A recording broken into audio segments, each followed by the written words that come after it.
કરવા ગુજરાતનું જતન, ચાલો કરીએ પરિવર્તન. તો શું છે ગુજરાતનું જતન, પરિવર્તનનો શંખનાદ શું છે? બાપાએ અનેક સભાઓ કચ્છમાં ગજવી છે, ત્યારે ભુજ વિધાનસભાના કહી શકાય કે સ્વચ્છ, પ્રમાણિક અને આપણી વચ્ચે રહેતા પોતિકા ઉમેદવારનું જે સૂત્ર લઈને અરુણભાઈએ જે ઉમેદવારી નોંધાવી છે, કેટલો પ્રતિસાદ મળી રહ્યો છે? અને ખાસ કરીને આજે સુખપરમાં જે કાર્યાલયનું ઉદ્ઘાટન છે, તો મળીએ અરુણભાઈને. ખાસ કરીને કેટલો કોન્ફિડન્સ છે, કેટલો વિશ્વાસ છે અને લોકોનો કેટલો ખાસ કરીને એનો સહયોગ મળી રહ્યો છે? અરુણભાઈ, સુખપરનું કાર્યાલયનું ઉદ્ઘાટન, કેટલો સહયોગ મળે છે? આપ જોઈ શકો છો આજે કે કોઈ પણ જાતની છાપામાં જાહેર ખબર આપ્યા વગર ફક્ત ટૂંકી મુદતની જાણથી સુખપરના આગેવાન કાર્યકર્તાઓ, ખેડૂતો આ કાર્યાલયમાં આજે ઉપસ્થિત રહ્યા છે. મને ગામે ગામથી, ખાલી સુખપર જ નહીં તો મારા પ્રવાસ દરમિયાન જેટલા ગામોમાં અમે ગયા ત્યાં સામાન્ય માનવીની નજર આજે બાપા ઉપર મંડાઈ છે. લોકો એમ કહે છે કે અમે 1995થી 1998માં બાપાનું શાસન અનુભવ્યું છે અને અમને વિશ્વાસ છે કે બાપા જે કહે છે એ કરી બતાવે છે. એક વાત ચોક્કસ છે, લોકોમાં બાપા પ્રત્યે અનન્ય શ્રદ્ધા છે અને એમ કહીએ કે આ બાપો કોઈ દી ખોટું કરશે નહીં, આવી એક ભાવના લોકોના મનમાં બાપા પ્રત્યેની છે. જી, ખાસ કરીને પટેલ કોમ્યુનિટીમાં તો ખૂબ જ ઉત્સાહ છે. બાકીના વિસ્તારોમાં જ્યારે તમે જાઓ છો ત્યારે કેટલો ખાસ કરીને બાપાને ટેકો લોકો જાહેર કરે છે? નહીં, ગઈકાલે મેં જ્યારે વાત કરી ત્યારે પટેલ ચોવીસી સિવાયના સામાન્ય લોકોમાં, દાખલા તરીકે અમે કુરબે ગયેલા હતા, મખણા ગયેલા હતા, ત્યાં પણ લોકોમાં આજે આપણે એમ લાગે કે જ્યાં ઘરમાં ટીવી નથી, જે વર્તમાનપત્ર નથી આવતું, ત્યાં પણ એક લાકડીઓ તાર આપણે કહીએ એમ સામાન્ય માણસ સુધી આજે બાપાની વાત પહોંચી ગઈ છે. લોકો કહે છે કે અમને એક વિકલ્પની જરૂર હતી. અમે કોંગ્રેસનું શાસન જોયું, અમે ભાજપનું શાસન જોયું અને એક વખત ચૂંટાયા પછી કોઈ પ્રતિનિધિઓ સામાન્ય લોકો વચ્ચે એની સમસ્યાઓ હલ કરવા માટે જતા નથી.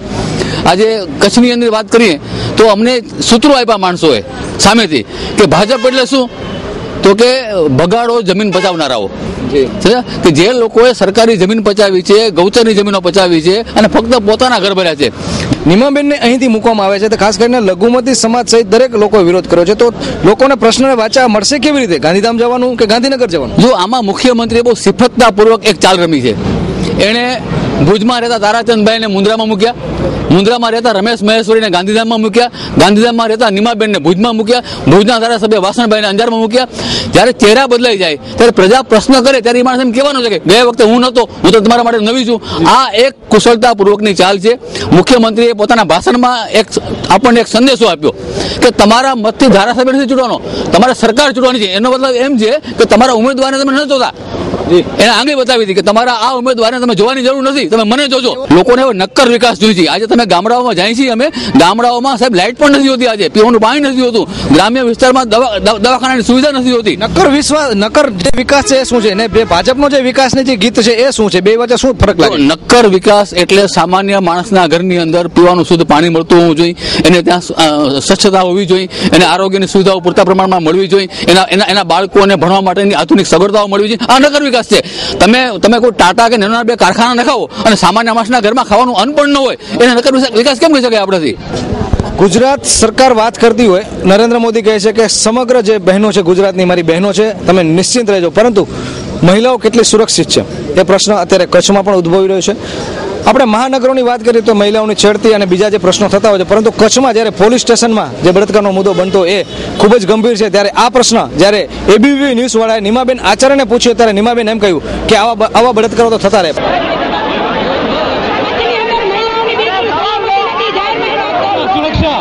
महिलाओं की सुरक्षा महिलाएं सुरक्षित नहीं है कच्छ में, महिलाएं सुरक्षित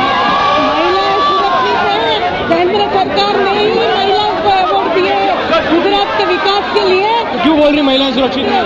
उनको क्या पता है कि महिला कितनी सुरक्षित? महिलाएं ये कच्छ में महिलाएं सुरक्षित है इतनी शायद कहीं भी नहीं होगी. इन्हीं के विस्तार में सुबह में 4 बजे पुलिस स्टेशन में एक आदिवासी महिला के साथ बलात्कार हुआ. आज 3 महीने पहले कहाँ गए ये सब लोग? सर पूरे देश में इतने बलात्कार हो रहे हैं, पूरे देश में बलात्कार हो रहे हैं सर, पूरे देश में इतने बलात्कार हो रहे हैं, पूरे देश में बलात्कार हो रहे हैं सर, पूरे देश में इतने बलात्कार हो रहे हैं, पूरे देश में बलात्कार हो रहे हैं. लोगों की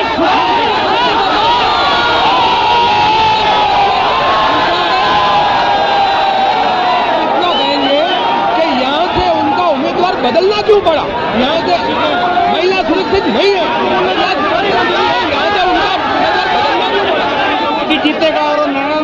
પરંતુ પ્રશ્ન એ છે કે આ ઉમેદવારને, એક જવાબદાર વ્યક્તિને, એક ધારાસભાના ઉમેદવારને આ વ્યક્તિ આ જે વાક્ય છે છાજે છે કે કેમ? ત્યારે સુખપરની મહિલાઓ કેટલી ખાસ કરીને આ અંગે આક્રોશ ધરાવે છે, કેટલી એમને ખાસ કરીને સુરક્ષા છે અને શું એમના પ્રશ્નો છે? શું નામ તમારું? અર્ચના ઓરા. અર્ચનાબેન, શું ખાસ કરીને તમારા પ્રશ્નો છે? શા માટે ગુજરાત પરિવર્તન પાર્ટીમાં જોડાયા છો?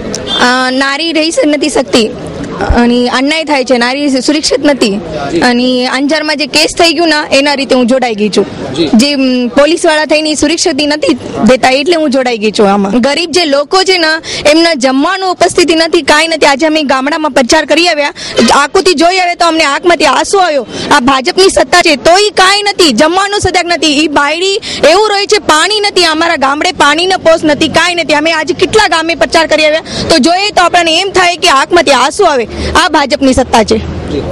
તો ખાસ કરીને આ પડકાર પણ ખાસ કરીને દરેક સરકાર સામે આવે છે કે નર્મદાની વાતો થતી હોય, પરંતુ બેને જે વાત કરી કે ગામમાં જો પીવાનું પાણી પણ ન હોય તો વિકાસની વાતો સોય નથી, મરી શકે છે, જમવાનું સોય નથી, કાંઈ નથી. આપણા ગરીબને જોઈએ તો એમ થાય છે. એક તરફ રોજગારીની વાતો, બીજી તરફ પાયાની જે સુવિધાઓ છે, રોડ, રસ્તા અને પાણી જો ન મળતી હોય તો વિકાસ છે, વિકાસ ખરેખર કોનો થયો છે એ પ્રશ્ન અહીં આવીને ઉભો રહ્યો છે. જી, એ કેવી રીતે રહી શકે? આ લોકો ગરીબ માણસો હોય એને રહેવા માટે મકાન બી નથી, તો એમને રહેવા માટે તો કંઈક તો જોઈએ તો અમને આહુડા આવે. અમે અત્યારે પ્રચાર કરવા ગયા તો એમ કે બેન હવે અમારું શું થશે, અમારું શું થશે? મેં તો અમે છીએ જ કીધું.